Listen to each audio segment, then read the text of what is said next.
So I'm here with Drake Warren, who is running for Cook County Commissioner.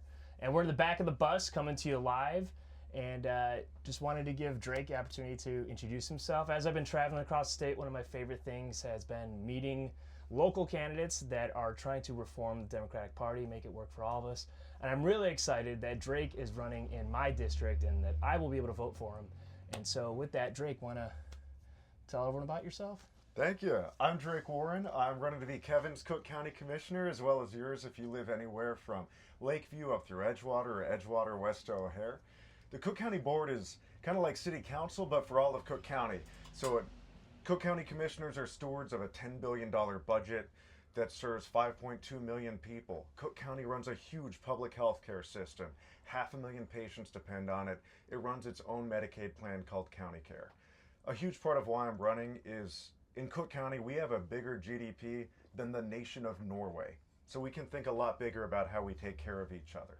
There's a lot Cook County can do to protect people from ICE, ending contracts with vendors that share data with ICE, expanding remote services so people can stay safe at home when they need services or to make a court appearance, and demanding the state's attorney prosecute ICE. As well as, there's no law that says Cook County can only make a Medicaid plan. So let's create plans at costs that are more affordable than private insurance and cover thousands more people, including small business employees and gig workers. Long term, I share Kevin's goal of getting money out of politics. I'm proposing public matching funds for all Cook County elections, a better funded inspector general, and in addition, I'm proposing a ban on ethically compromising dual employment for county elected officials. Huge. We need that. I'm going to serve full time because it's the right thing to do. As a steward of that $10 billion budget, earning a near six-figure taxpayer salary, that's a full-time salary in my book, and I'm happy to work full-time. The scope of the work is more than enough to fill a full-time schedule. So where are you from, Drake? I grew up in Portland, Oregon. So Pacific Northwest. I love that. I love the Pacific Northwest. When did you come out here? Gorgeous nature. Destiny brought me to Chicago. No, I went to college in Virginia. I lived here for a summer. I lived across the street from the Chicago Theater. I was in Art Institute housing that they rent out to interns during the summer. So it took less than a week to just fall in love with Chicago.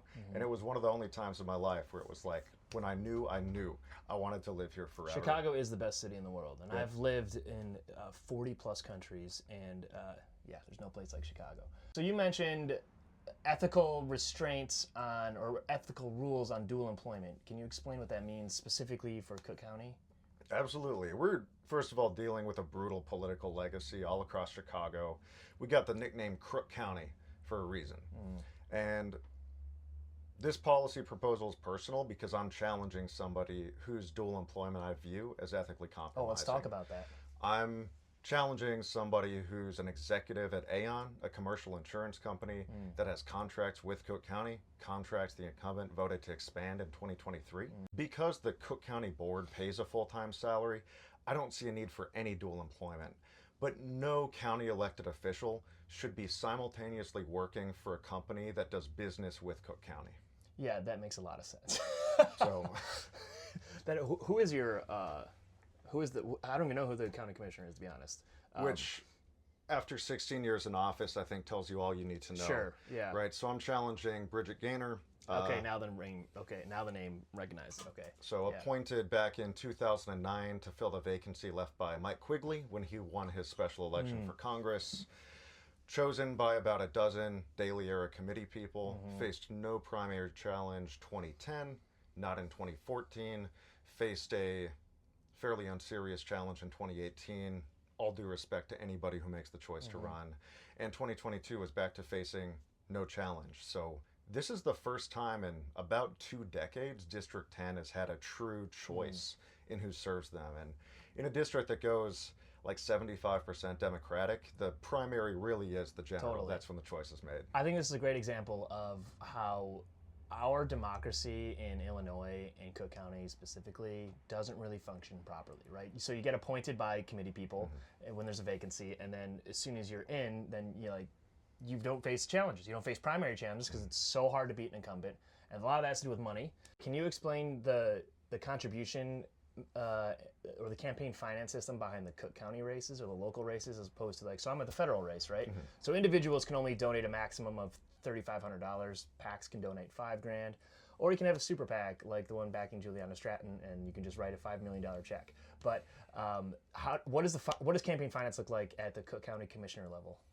The county board races and Cook County races are governed by the state contribution limit, so it's about $7,300 for individual donations, bizarrely high compared to your federal race, as well as, and I'm fuzzy on the exact limit here because nobody's going to do it, but it's over 70 grand from PACs, political committees, other candidates that can give 10 times what a everyday individual can. Right. And I find that very striking, and it seems like that's meant to help incumbents protect other incumbents, right? Absolutely.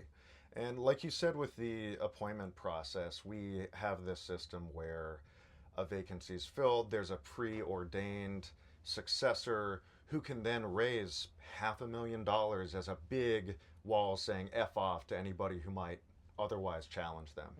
Totally. Until somebody brave or stupid enough comes along. Yes, and that's why we need a new generation to step up with the temerity to challenge the status quo and defy the money. What's been the best part of the campaign so far? So I'm running for an office that most voters don't usually think about or might not be aware of. So I quickly learned on the campaign trail that I can't just launch into what do you want to see go different on the county board. I need to go, how familiar would you say you are with the Cook County board? I'm proud of the work the campaign's done to put the work being done by Cook County in front of thousands more voters than knew about the office going into this primary. I've also been amazed by how many amazing people have gathered around this campaign. This campaign is almost completely volunteers, and folks are giving just huge amounts of their time and skill. I'd love to name Aiden, Sarah, Aaron, Noah, and John in particular, just because it would just be, me with 3 suit coats and a dream if it weren't for the team that gathered around this. Totally. And so many people, this is the first campaign they volunteered on. A lot of our volunteers had not previously phone banked or knocked doors or petitioned for any other office before. Same. I experienced that too. And I think it has something to do with the fact that, we're both younger than the standard person who runs for office. And I think a lot of young people, they want to get involved. They have the energy, they have time, but they just don't see something that they want to latch onto. So I think that's great that you're doing. You're helping mobilize people that otherwise wouldn't be mobilized. So I love the fact that you're talking about going door to door and more or less educating people about these elected roles, because there's a lot of people who vote, right? But not a lot of people engage in campaigns. And so when you go to the ballot box and you get your ballot and there's like 160 names on it, right?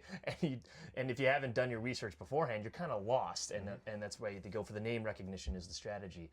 One thing that I love that you're doing about educating voters about the Cook County Board and what commissioners do, similar to what Holly Kim is doing in the controller's race, like kind of explaining, what does this office do? So it's important to educate people about the office, and that's what I'm excited about you. So I'm excited about Drake. This is the first time I lived in Cook County my entire life, besides when I had to travel abroad for the military and graduate school. I have never been excited to vote for a Cook County commissioner before, mostly because I've never met a Cook County commissioner.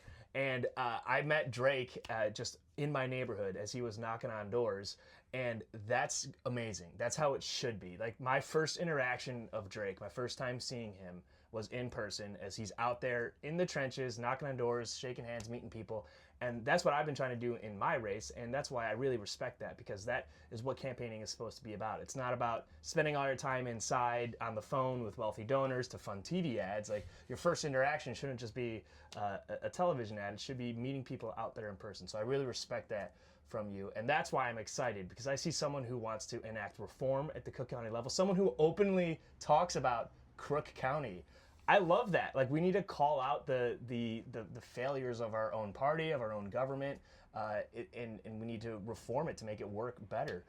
So are there any specific reforms that you're really excited about? In addition to the ban on ethically compromising dual employment, I want to see a ban, and this has to come from the state level, unfortunately, on Board of Review commissioners from accepting campaign donations from property tax appeal lawyers. Now, elections should be publicly funded, full stop.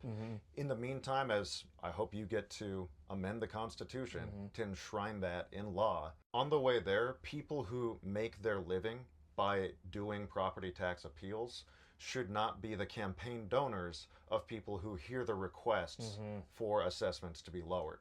That's a great example of like the corrupting influence of money in politics. People always want to know, like, well, how does it actually affect things at the local level?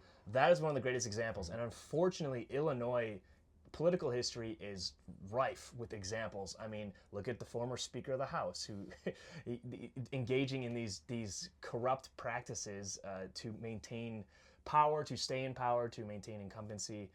And meanwhile, it's at our, like, we are the ones who suffer as taxpayers, right? And on the note of that kind of enshrined structure of disenfranchisement that comes from campaign finance, it also comes from the structure of government operations, the way, for example, the appointment process works, where you can get this situation where somebody's appointed, chosen by literally about 12 people in a 300,000 person district, and could be in office for 20 years without voters having a choice. And to that end, what I want to see at the state level happen is if a vacancy occurs before a certain point in a term, it's filled by special election. At least voters get some choice there. Absolutely. If it occurs after then, an appointment can happen, but the appointee cannot be eligible for election in the subsequent election to that office. Oh, I love that. Absolutely. That's a great idea to cut the knees out from the incumbency advantage of being appointed and then just relying on the incumbency advantage. I think that's great. I mean, in the previous congressional district I lived in, Dan Lipinski was once my member of Congress, and who was it before that? His father. And how did Dan Lipinski get it? Oh, he was appointed, right? Or it was a special election, actually. But and we didn't create a democracy just to have primogeniture. No, we did not. Elections. Yes, no, we did not. And that's the funny thing, because people always talk about term limits, and like we want to see term limits, and term limits seems like the right answer to this problem of people just staying in office forever. And I'm not opposed to that at all. I think term limits can play an effective tool, but really we have to talk about what the source of the issue is, and that's competitive elections. Like your race, like, thank you for running, for making this a competitive election to give the people of the 10th district a choice in who their commissioner is. Because the sad thing is, when a lot of people go to vote on March 17th, or those people who are voting right now, they're going to look at their ballot, they're going to see an office, and they're going to see a single name. And honestly, for me, whenever I go to vote, if there's only one person, I don't vote. I leave it blank, because I don't believe in just voting for someone unless I'm really excited about them. But if it's blank, if there's no opponent, I skip it. I mean, they don't need my vote, right? I vote the same way. I think it's also an important tool to measure approval, right? You know, if you're the only option on a ballot, sure, and you have a bunch of people leave that blank, I think that says something about how you need to serve better. Totally. Not that it would actually bring them out to talk to people like you've been doing, but unless they're challenged, right? So that's why, if you want to run for office, run for office. Whether it's for your local school board, your county board, or United States Senator. If you meet the qualifications in law and you're legally qualified, take the jump and run for office if that's something that you want to do. Another reason why I'm excited about Drake here is going around educating voters about the role that he's trying to perform. Like I said, I've never met our current commissioner, and I've never been excited to vote for a commissioner in my life. And quite frankly, most people don't even understand what the Cook County Board of Commissioners do. So you want to explain that a little bit? Sure thing. It's more or less like city council, but at the county level. So 17 commissioners, each representing a district, passing the budget, revising the budget, making all the laws that apply countywide. So Cook County runs this huge public health care system that needs to be protected. Tens of thousands of our neighbors are losing coverage to federal cuts. Runs the local justice system, which of course desperately needs reform. We wind up basically punishing people for suffering, punishing people for being unhoused, having a substance use disorder, having a mental health disorder, or having grown up traumatized from violence that surrounded them. Cook County also operates the property tax system. It doesn't set everybody's taxes. That's set by about 1,000 taxing bodies, which is way too many. That's crazy that we have 1,000 irons in the fire. Yeah. So we've got 1,000 organizations, each taking a piece of the property tax revenue. That's incredible. 1,000. It is. We have more municipalities and levels of government per capita in Illinois than any other state, I Yeah, believe. that makes sense. Yeah. And that's just not effective. What do you say when people say, like, do we even need a county government? Right? If the Cook County is principally Chicago and then a few neighboring large suburbs, do you have any thoughts on that? I'm open to discussion about how we allocate responsibilities within government. I think the big need is a consolidation of some townships and suburbs, and that's where a lot of the excess comes from. I think the scale of Cook County provides a good foundation to operate services. For example, the county running a public health care system, I think, is much better than 100 municipalities each running their own healthcare system. And one thing, though, there's a lot of room to unify departments. So Chicago is the only municipality in Cook County that runs its own elections. The Cook County Board of Elections runs elections for Suburbs. everywhere else. Yeah. And Chicago's the one exception. The Chicago Board of Elections is literally housed in a county administrative building at 69 West Washington. So I think there's an easy room to unify there. This would, I believe, require a state law change, but we could unify departments of public health as well between Cook County and the city of Chicago. And a reason that makes sense is disease can spread across municipal boundaries. And we have a lot of commuters come in from the suburbs to Chicago. So I think health outcomes are intertwined between city and between suburbs. And I think it makes sense to track data and measure outcomes in a unified way across Cook County. Well, I think that's an exceptional response to why do we need a Cook County government, as opposed to what I normally infer from our Board of Commissioners is that, well, I need a job. Or I need a stepping stone before I can run for something else. That's a wonderful argument to make for why we need county government. Because I've often heard it, why the city of Chicago could maybe operate itself, and then the suburbs of Cook County could form basically like their own county, and that could be the county government. But I think you make a compelling case there for the public health perspective. So that's good. And it bothers me to see positions viewed as stepping stone positions. That's feedback I got, or that's advice I got back when I was applying to jobs, like in college, was never say a role's a stepping stone. Say, look at what you want to do with the role you're applying for. And I am basically asking about 70,000+ voters that are going to vote in this primary to hire me to be their county commissioner. And there's a lot that can be done with the role, like I talked about: ethics reform, property tax reform, better protecting and expanding public health care. I think elected officials have an obligation to use all the power that comes with their platform. So one thing I really want to do at the local level is cultivate talent. I want anybody watching this, I want to hear from you if you want to run for office. Because we, like you said, we need competitive elections. I want to elevate the best public servants to public office. At the federal level, I'm going to organize hard to make sure the Democratic Party doesn't repeat past failures, to nominate a candidate for president who campaigns on universal health care, universal paid family leave, and publicly funded elections across the nation. Yeah, totally. I mean, I think I was on WCPT this morning, and we're talking about how Trump has taken the pendulum, right? He's taken it all the way up here. The pendulum's going to fall, and what we need to do is the opposite of what's been done in the past. In the past, and the pendulum's coming back, centrists stood in the way of the pendulum, and they just stopped it in the center. What we need to do is grab that pendulum and use that momentum to drive it forward to actually enact those reforms. Because if we get publicly financed campaigns, if we can limit the role of money in politics, then I think we can elect the majorities that will give us universal health care, that will make our government work for us. And that's the whole purpose. And it starts from precinct committee person all the way up to President of the United States, right? And Cook County, or county members in there, and every other level of government in between. So I applaud you for running for office. And like I said, I am, for the first time in my life as a lifelong Cook County resident, I am excited to vote for a Cook County commissioner. So if people want to learn more or get a hold of you, what should they do? I'm easy to get a hold of. Website's drakefor10.com. Socials are all Drake for 10. Phone number is 312-809-6255. Email drakewarren@drakefor10.com. That is an accessible candidate, and I'll say this for someone like Drake and these grassroots candidates who are trying to get their message out there, spreading it organically on social media is a great way to help. So if you're on social media, which you are if you're watching this video, I would encourage you to check out Drake's profile, follow him, and share his content.